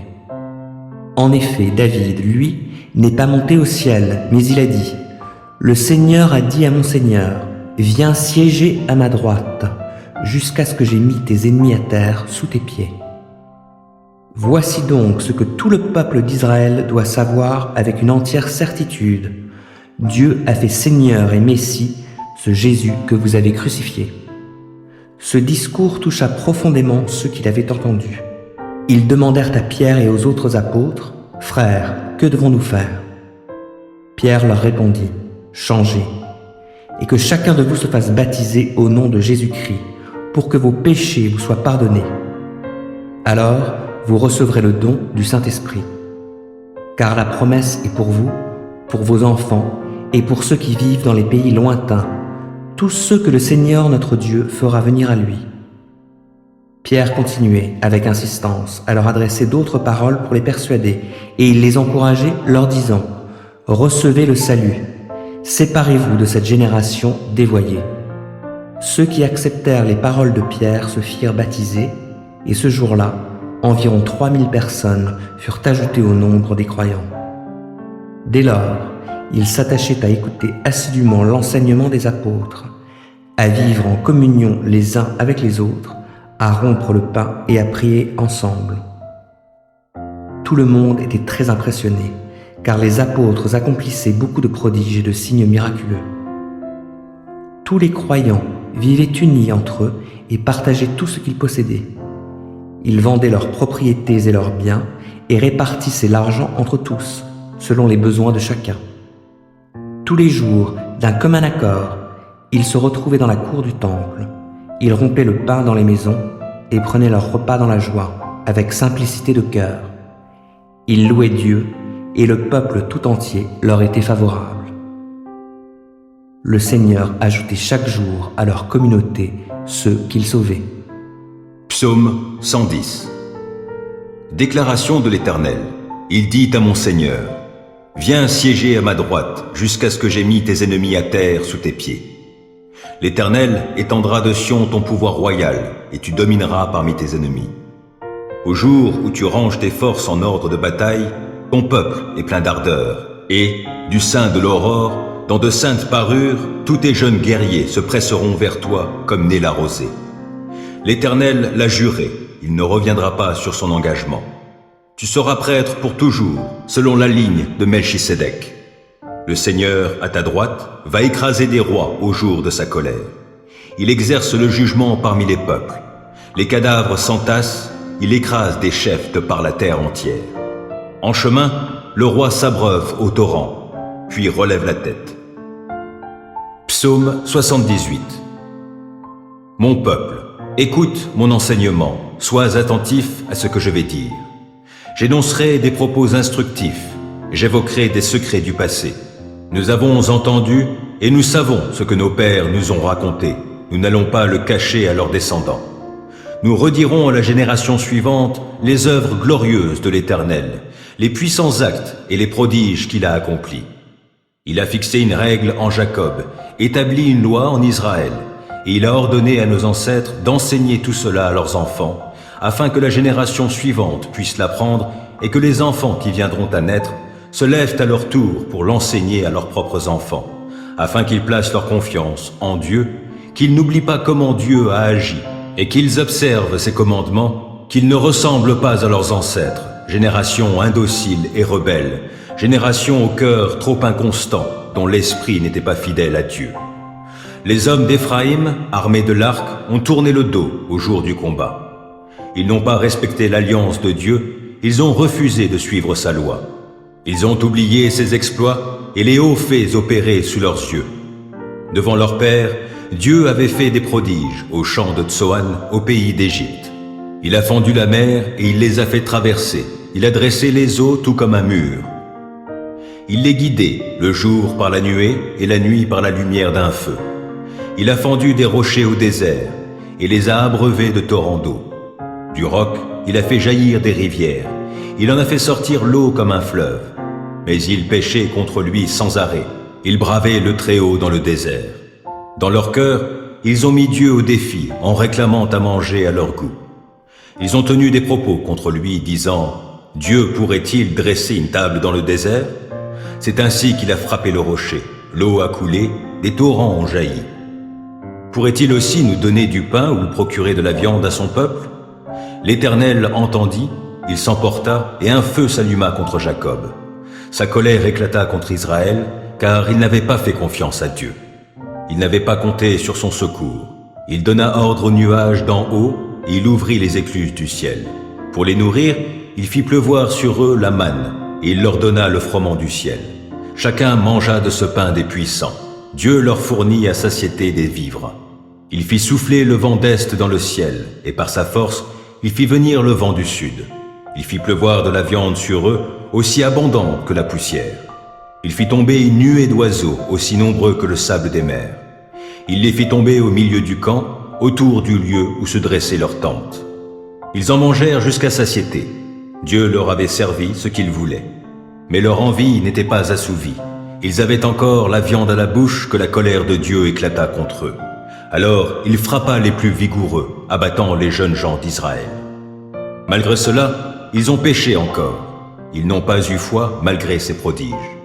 Il fit s'évanouir leurs jours de façon lamentable et terminer leurs années dans l'angoisse. Dieu les frappait, ils se tournaient vers lui, ils revenaient à lui en le suppliant instamment, se souvenant qu'il était leur rocher, que le Dieu Très-Haut était leur libérateur. Mais s'ils priaient, c'était pour le tromper. Les propos qu'ils lui tenaient n'étaient pas sincères, car leur cœur n'était pas droit envers lui, à son alliance, il n'était pas fidèle. Lui, cependant, rempli de compassion, leur pardonnait au lieu de les détruire, et bien souvent détournait sa colère, ne voulant pas déchaîner toute sa fureur. Il considérait qu'ils étaient fragiles, un souffle qui passe et ne revient plus. Que de fois ils se sont rebellés contre lui dans le désert et l'ont offensé dans les lieux arides. À nouveau, ils mettaient Dieu au défi et ils attristaient le Saint d'Israël. Car ils oubliaient son œuvre puissante, comment il les avait sauvés de l'oppresseur en Égypte. Il avait fait des miracles et, au pays de Tsoan, des prodiges. Canaux et rivières changés en sang, nul ne pouvait plus s'y désaltérer. Mouches venimeuses qui les piquaient, grenouilles qui causaient leur ruine, leurs récoltes livrées aux sauterelles et le fruit de leur labeur aux criquets, leurs vignes ravagées par des grêlons et leurs figuiers sous les effets du gel, leurs troupeaux abandonnés à la grêle et leur bétail décimé par la foudre. Il déchaîna contre eux son ardente colère, son courroux, sa fureur, et les mit en détresse en envoyant une armée d'anges de malheur. Il donna libre cours à sa colère, et il ne leur épargna pas la mort. Au contraire, il les livra à la peste. Il frappa tous les fils aînés d'Égypte, les premiers fruits de leur virilité dans les logis de Cham. Comme un troupeau, il fit sortir son peuple, et il les conduisit dans le désert, tout comme un berger conduit ses brebis. Il les conduisit en sécurité, les préservant de tout sujet de crainte, et la mer engloutit leurs ennemis. Il les fit ensuite venir sur son territoire sacré. Il les conduisit jusqu'à la montagne qu'il s'était par lui-même acquise. Il chassa devant eux des peuples étrangers, et il attribua à chacun par le sort une part du pays en patrimoine. Il installa les tribus d'Israël dans les demeures des Cananéens. Mais ils ont voulu forcer la main au Dieu très haut, et ils se sont rebellés contre lui. Ils n'ont pas respecté ses lois. Ils se sont dérobés et se sont montrés traîtres, tout comme leurs ancêtres. On ne pouvait pas leur faire confiance, pas plus qu'à l'arc dont la flèche dévie. Ils l'ont irrité avec leur haut lieu. Par leurs idoles, ils ont provoqué sa vive indignation. Dieu l'entendit, il se mit en colère et il prit Israël en aversion. Il délaissa sa maison de Silo, le tabernacle où il résidait parmi les humains. Il laissa partir en captivité le coffre sacré, trône de sa force, et livra aux ennemis sa splendeur. En colère contre les siens, il abandonna son peuple à l'épée. Le feu consuma ses adolescents, et l'on ne chanta plus l'éloge de ses jeunes mariés. Ses prêtres périrent sous les coups de l'épée, ses veuves n'eurent pas droit à des larmes. Mais, tout à coup, l'Éternel intervint, tel un dormeur sortant de sa torpeur, tel un guerrier exalté par le vin. Il frappa ses ennemis à revers, il les couvrit d'une honte éternelle. Il écarta la maison de Joseph, ne choisit pas la tribu d'Éphraïm. Mais il choisit la tribu de Juda, le mont Sion, qu'il prit en affection. C'est là qu'il édifia son sanctuaire, tels les lieux élevés, comme la terre établie pour toujours. Il a choisi son serviteur David, et il l'a tiré de ses bergeries. Il l'a pris du milieu de ses brebis, pour qu'il soit berger de Jacob, son peuple, et d'Israël, qui est sa possession. David fut pour eux un berger intègre, qui les guida d'une main avisée. Première lettre aux Corinthiens, 15. Frères et sœurs, je vous rappelle l'évangile que je vous ai annoncé, que vous avez reçu et auquel vous demeurez attachés. C'est par cet évangile que vous êtes sauvés si vous le retenez tel que je vous l'ai annoncé. Autrement, vous auriez cru en vain. Je vous ai transmis comme un enseignement de première importance, ce que j'avais moi-même reçu. Christ est mort pour nos péchés, conformément aux Écritures. Il a été mis au tombeau, il est ressuscité le 3e jour, comme l'avaient annoncé les Écritures. Il est apparu à Pierre, puis aux 12. Après cela, il a été vu par plus de 500 frères à la fois, dont la plupart vivent encore aujourd'hui. Quelques-uns d'entre eux seulement sont morts. Ensuite, il est apparu à Jacques, puis à tous les apôtres. En tout dernier lieu, il m'est apparu à moi, comme un enfant né après terme. Oui, je suis le moindre des apôtres. Je ne mérite pas de porter le titre d'apôtre, puisque j'ai persécuté l'Église de Dieu. Ce que je suis à présent, c'est à la grâce de Dieu que je le dois, et cette grâce qu'il m'a témoignée n'a pas été inefficace. Loin de là, j'ai peiné à la tâche plus que tous les autres apôtres. Non pas moi, certes, mais la grâce de Dieu qui est avec moi. Bref, que ce soit eux ou que ce soit moi, voilà le message que nous proclamons et voilà aussi ce que vous avez cru. Or, si nous proclamons que Christ est ressuscité, comment quelques-uns parmi vous peuvent-ils prétendre qu'il n'y a pas de résurrection des morts? S'il n'y a pas de résurrection des morts, alors Christ, lui non plus, n'est pas ressuscité. Et si Christ n'est pas ressuscité, notre prédication n'a plus de contenu et votre foi est sans objet. Il y a plus. S'il est vrai que les morts ne ressuscitent pas, nous devons être considérés comme de faux témoins à l'égard de Dieu. En effet, nous avons porté témoignage que Dieu a ressuscité Christ. Mais s'il est vrai que les morts ne ressuscitent pas, il ne l'a pas fait. Car si les morts ne peuvent pas revivre, Christ non plus n'est pas revenu à la vie. Or, si Christ n'est pas ressuscité, votre foi est une illusion et vous êtes encore sous le poids de vos péchés. De plus, ceux qui sont morts unis à Christ sont à jamais perdus. Si c'est seulement pour la vie présente que nous avons mis notre espérance en Christ, nous sommes les plus à plaindre des hommes. Mais, en réalité, Christ est bien revenu à la vie et, comme les premiers fruits de la moisson, il annonce la résurrection des morts. Car tout comme la mort a fait son entrée dans ce monde par un homme, la résurrection vient aussi par un homme. En effet, de même que tous les hommes meurent du fait de leur union avec Adam, tous seront ramenés à la vie du fait de leur union avec Christ. Mais cette résurrection s'effectue selon un ordre bien déterminé. Christ est ressuscité en premier lieu, comme le premier fruit de la moisson. Ensuite, au moment où il viendra, ceux qui lui appartiennent ressusciteront à leur tour. Puis viendra la fin, lorsque Christ remettra la royauté à Dieu le Père, après avoir réduit à l'impuissance toute domination, toute autorité et toute puissance hostile. Il faut en effet qu'il règne jusqu'à ce que Dieu ait mis tous ses ennemis sous ses pieds. Et le dernier ennemi qui sera anéanti, c'est la mort. Car, comme il est écrit, Dieu a tout mis sous ses pieds. Mais quand l'Écriture déclare « Tout lui a été soumis », il faut, de toute évidence, en accepter celui qui lui a donné cette domination universelle. Et lorsque tout se trouvera ainsi amené sous l'autorité de Christ, alors le Fils lui-même se placera sous l'autorité de celui qui lui a tout soumis. Ainsi Dieu sera tout en tous. D'autre part, pourquoi certains se font-ils baptiser pour les morts? S'il est vrai que les morts ne ressuscitent pas, pourquoi donc se font-ils baptiser pour eux? Et nous-mêmes, pourquoi affronterions-nous à tout moment des dangers de mort? Journellement, je vois la mort en face, frères et sœurs, aussi vrai que je suis fier de vous, à cause de l'œuvre de Jésus-Christ, notre Seigneur. Si la lutte que j'ai soutenue à Éphèse, véritable combat contre des fauves, n'a été inspirée que par des motifs purement humains, à quoi cela m'a-t-il servi? Si les morts ne ressuscitent pas, alors, comme le dit le proverbe, « Mangeons et buvons, car demain nous mourrons ». Attention, ne vous y trompez pas. Les mauvaises compagnies corrompent les bonnes mœurs. Revenez une fois pour toutes à votre bon sens et ne péchez pas, car certains d'entre vous ne connaissent pas Dieu. Je le dis à votre honte. Mais demandera peut-être quelqu'un, comment les morts ressusciteront-ils? Avec quel corps reviendront-ils à la vie? Insensés que vous êtes! Dans la nature, la graine que vous semez ne peut reprendre vie qu'après être passée par la mort. Lorsque vous faites vos semailles, vous ne mettez pas en terre le corps que la plante aura quand elle aura poussé, mais une simple graine, un grain de blé par exemple, ou quelque autre semence. Et Dieu lui donne le corps qu'il veut. À chaque semence correspond un corps particulier. Tous les êtres vivants n'ont pas non plus la même chair. Les hommes ont leur propre chair, les animaux en ont une autre, les oiseaux une autre encore, une autre aussi, les poissons. De même, nous distinguons les corps des astres de ceux des créatures terrestres. Chacun d'entre eux a son aspect propre. Le soleil a son propre éclat, de même que la lune, et le rayonnement des étoiles est encore différent. Et chaque étoile même brille d'un éclat particulier. Il en va de même pour la résurrection. Lorsque le corps est porté en terre comme la graine que l'on sème, il est corruptible, et il ressuscite incorruptible. Semé infirme et faible, il ressuscite plein de force et glorieux.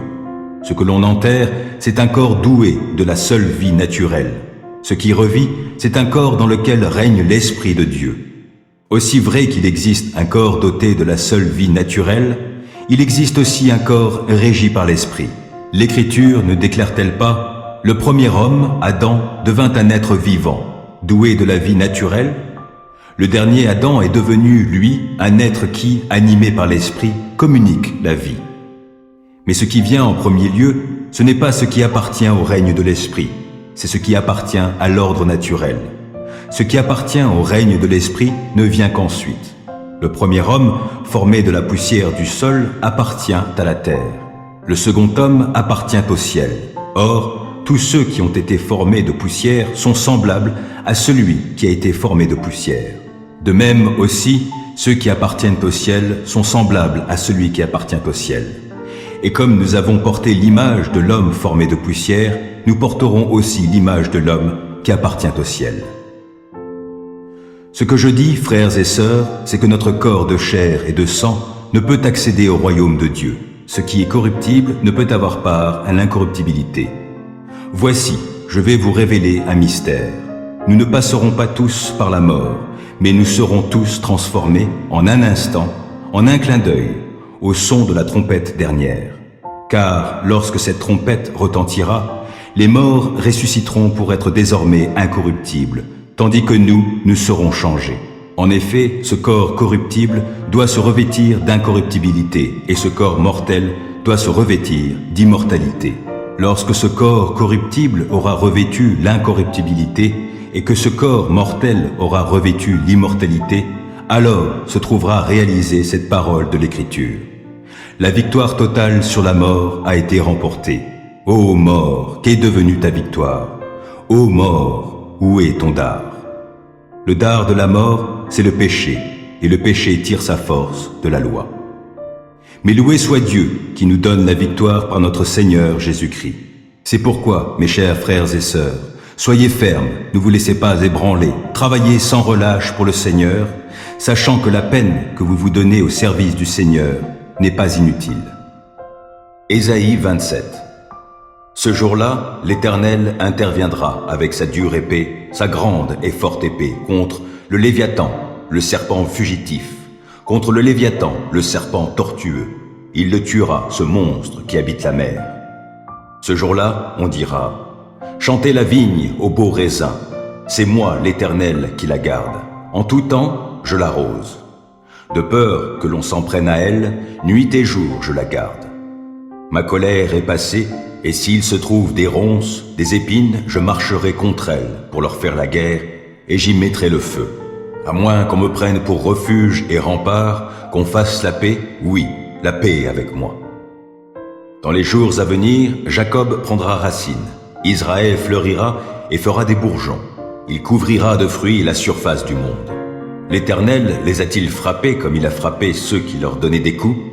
Les a-t-il mis à mort comme il a mis à mort ceux qui semaient la mort au milieu d'eux? Non, c'est avec mesure que tu as conduit leur procès en les envoyant en exil.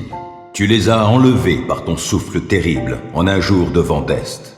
C'est par ce châtiment que sera expiée la faute de Jacob, et voici quel sera le fruit du pardon de sa faute. Il pulvérisera toutes les pierres des autels idolâtres comme des pierres à chaud. Les pieux sacrés voués à Ashéra, de même que les encensoirs, ne seront jamais rétablis. La cité fortifiée restera solitaire, et elle deviendra un camp abandonné et délaissé comme un désert. Les veaux y viendront paître, ils s'y reposeront, ils brouteront les branches. Et quand les branches seront sèches, on viendra les briser, des femmes les feront brûler. Car c'est un peuple sans intelligence. C'est pourquoi celui qui l'a fait n'en aura pas pitié, et celui qui l'a façonné ne lui fera pas grâce. En ce jour-là, l'Éternel secouera les arbres des rives de l'Euphrate jusqu'au torrent d'Égypte, et vous serez recueillis, vous, Israélites, un à un. En ce jour-là, le grand corps sonnera. Ceux qui dépérissaient en Assyrie et tous ceux qui étaient exilés en Égypte viendront adorer l'Éternel sur la sainte montagne au milieu de Jérusalem. Les nombres 14. Alors toute la communauté se souleva, se mit à pousser de grands cris, et le peuple passa toute la nuit à pleurer. Tous les Israélites critiquèrent Moïse et Aaron, et toute la communauté leur dit, « Si seulement nous étions morts en Égypte, ou du moins dans ce désert. Pourquoi l'Éternel veut-il nous mener dans ce pays-là pour nous y faire massacrer par l'épée, tandis que nos femmes et nos enfants deviendront la proie de nos ennemis? Ne ferions-nous pas mieux de retourner en Égypte ?» Et ils se dirent l'un à l'autre, « Nommons-nous un chef et retournons en Égypte. » Moïse et Aaron tombèrent face contre terre en présence de toute l'assemblée réunie des Israélites. Josué, fils de Nun, et Caleb, fils de Jephunné, qui faisaient partie de ceux qui avaient exploré le pays, déchirèrent leurs vêtements et dirent à toute la communauté des Israélites: « Le pays que nous avons parcouru et exploré est un excellent pays. Si l'Éternel nous est favorable, il nous y mènera, et il nous donnera ce pays ruisselant de lait et de miel. Seulement, ne vous révoltez pas contre l'Éternel, et n'ayez pas peur des gens de ce pays, car nous n'en ferons qu'une bouchée. Leur ombre protectrice s'est éloignée d'eux, tandis que l'Éternel est avec nous.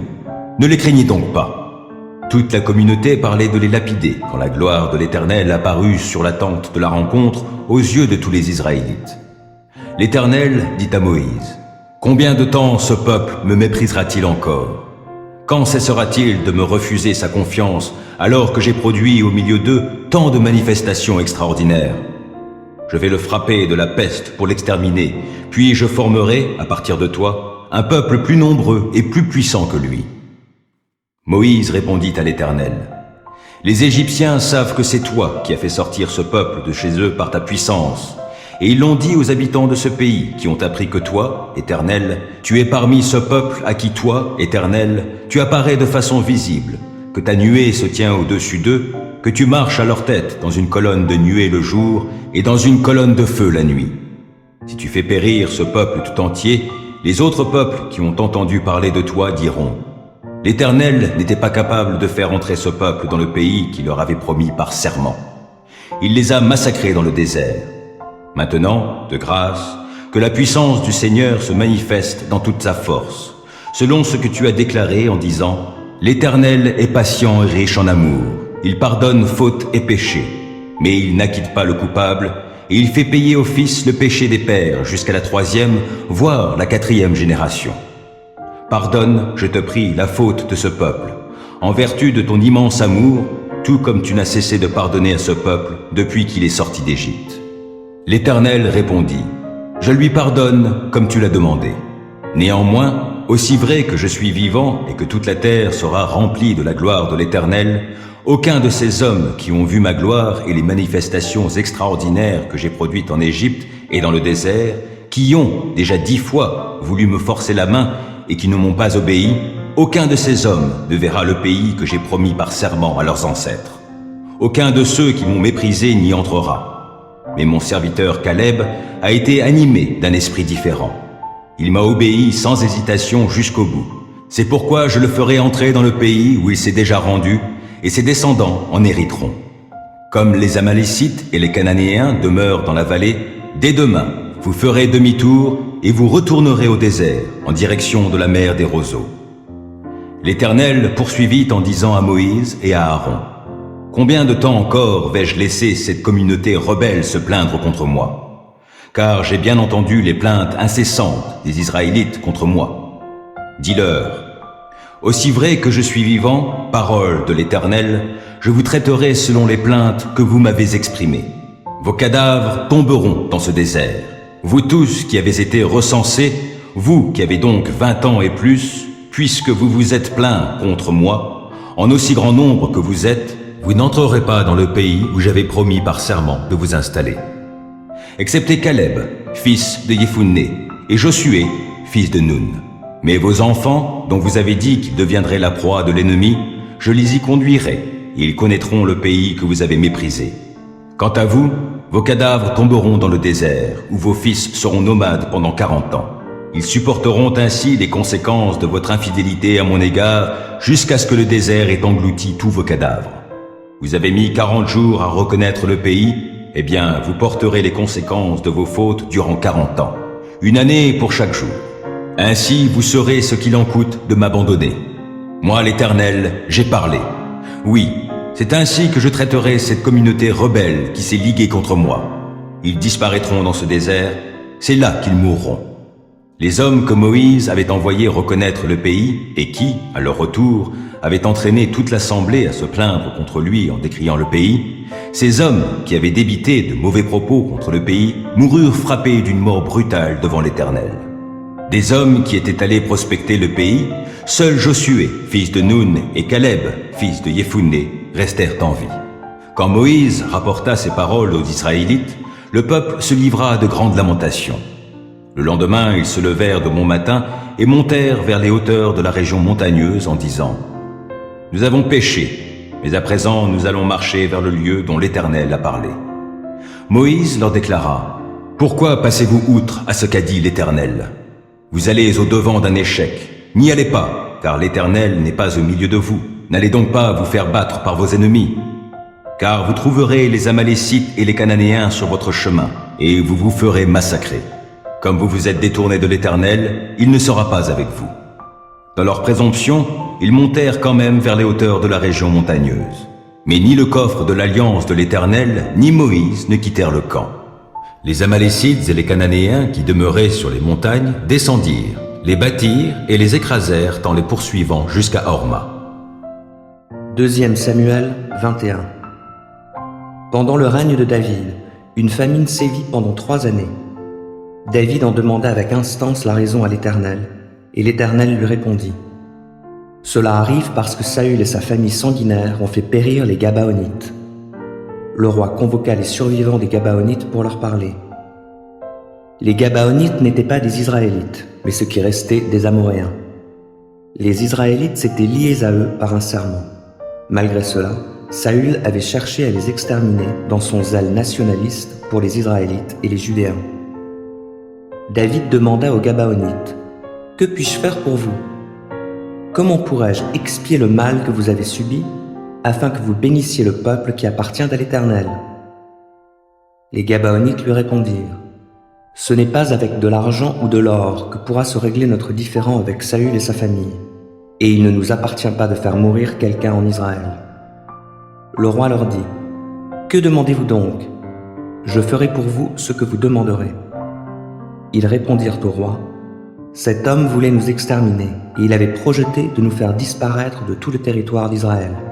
Livre-nous donc 7 de ses descendants, et nous les pendrons devant l'Éternel à Gibéa, où résidait Saül, l'élu de l'Éternel. » Le roi déclara « Je vous les livrerai. » Mais le roi épargna Méphibosheth, fils de Jonathan, petit-fils de Saül, à cause du pacte qu'il avait conclu par serment au nom de l'Éternel avec Jonathan. Il fit donc arrêter Harmonie et Méphibosheth, les 2 fils que Ritzpa, fille d'Aya, avait donnés à Saül, ainsi que les 5 fils que Mérab, fille de Saül, avait donnés à Adriel, fils de Barziaï, de Méola. Il les livra aux Gabaonites qui les pendirent sur la colline devant l'Éternel. Tous les 7 succombèrent ensemble. Ils furent mis à mort au premier jour de la moisson, au début de la récolte de l'orge. Alors Ritzpa, fille d'Aya, prit son habit de toile de sac et l'étendit sur le rocher. Elle demeura là depuis le début de la moisson des orges jusqu'à ce que tombent les pluies d'automne. Pendant le jour, elle empêchait les oiseaux de s'abattre sur les corps, et la nuit, elle en éloignait les bêtes sauvages. On rapporta à David ce que Ritzpa, fille d'Aya, épouse de second rang de Saül, avait fait. Alors le roi alla demander les ossements de Saül et de son fils Jonathan aux notables de Yabesh en Galaad. Ceux-ci avaient en effet subtilisé leur corps de la place de Beth-Shan, où les Philistins les avaient attachés le jour où ils avaient vaincu Saül à Gilboa. Il fit venir de là les ossements de Saül et de son fils Jonathan, et les joignit à ceux des suppliciés. Il fit ensevelir les ossements de Saül et de Jonathan dans le territoire de Benjamin, à Tséla, dans le tombeau de Kish, père de Saül. On se conforma à tout ce que le roi avait ordonné. Après cela, Dieu se laissa fléchir et intervint en faveur du pays. Une nouvelle fois, il y eut guerre entre les Philistins et Israël. David et ses troupes se mirent en campagne pour combattre les Philistins. David était épuisé. Yishbi-Benob, un descendant de Rapha, se vanta de tuer David.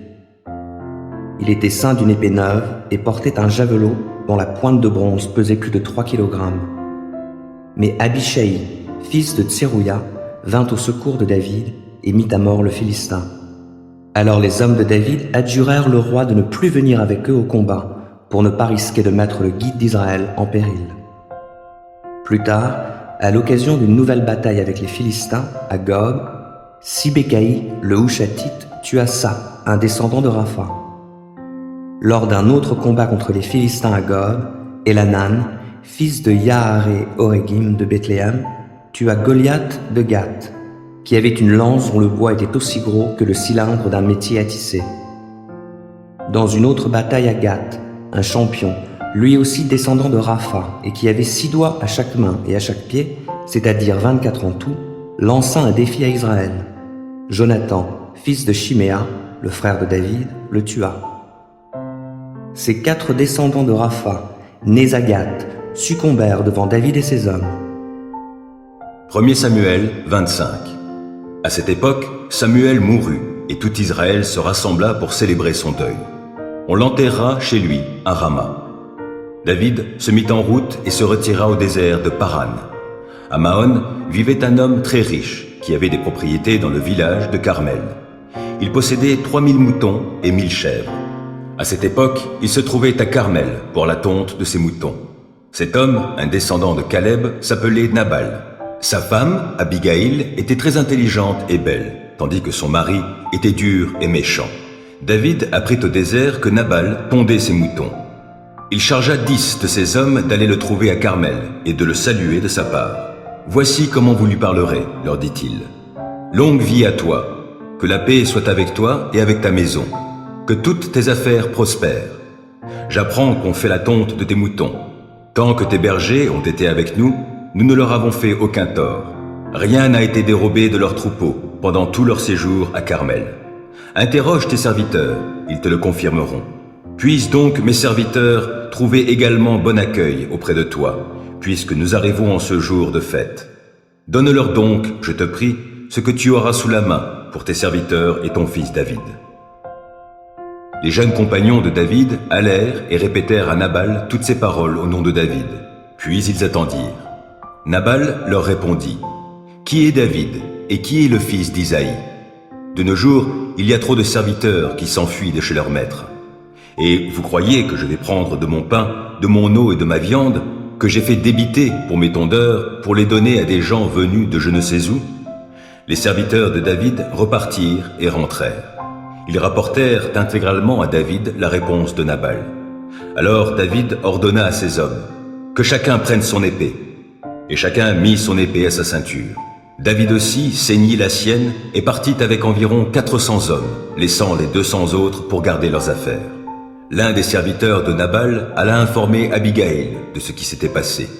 Il lui dit, « Voici que David a envoyé des messagers depuis le désert pour saluer notre maître, mais celui-ci les a mal reçus.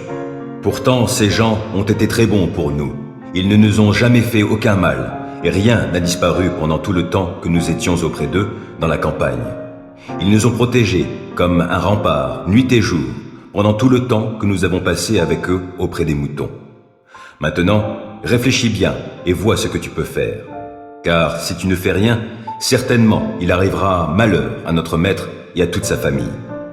Quant à lui, il a si mauvais caractère qu'on ne peut rien lui dire. » Abigail prit en toute hâte 200 pains, 2 outres de vin et 5 moutons déjà préparés, 5 mesures de blé grillé, 100 paquets de raisins secs et 200 gâteaux de figues sèches.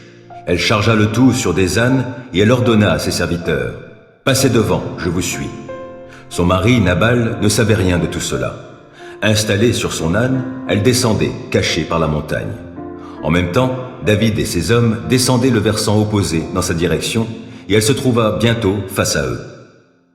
David venait justement de se dire, « C'est donc en vain que j'ai protégé tous les biens de cet homme dans la steppe pour qu'il ne perde rien de ce qu'il possède. Il me rend le mal pour le bien. Que Dieu fortifie tous mes ennemis, et même qu'il les bénisse, si d'ici demain matin au lever du jour, je laisse subsister un seul homme dans sa famille. » Quand Abigail aperçut David, elle se hâta de descendre de son âne et, s'inclinant la face contre terre, se prosterna devant lui.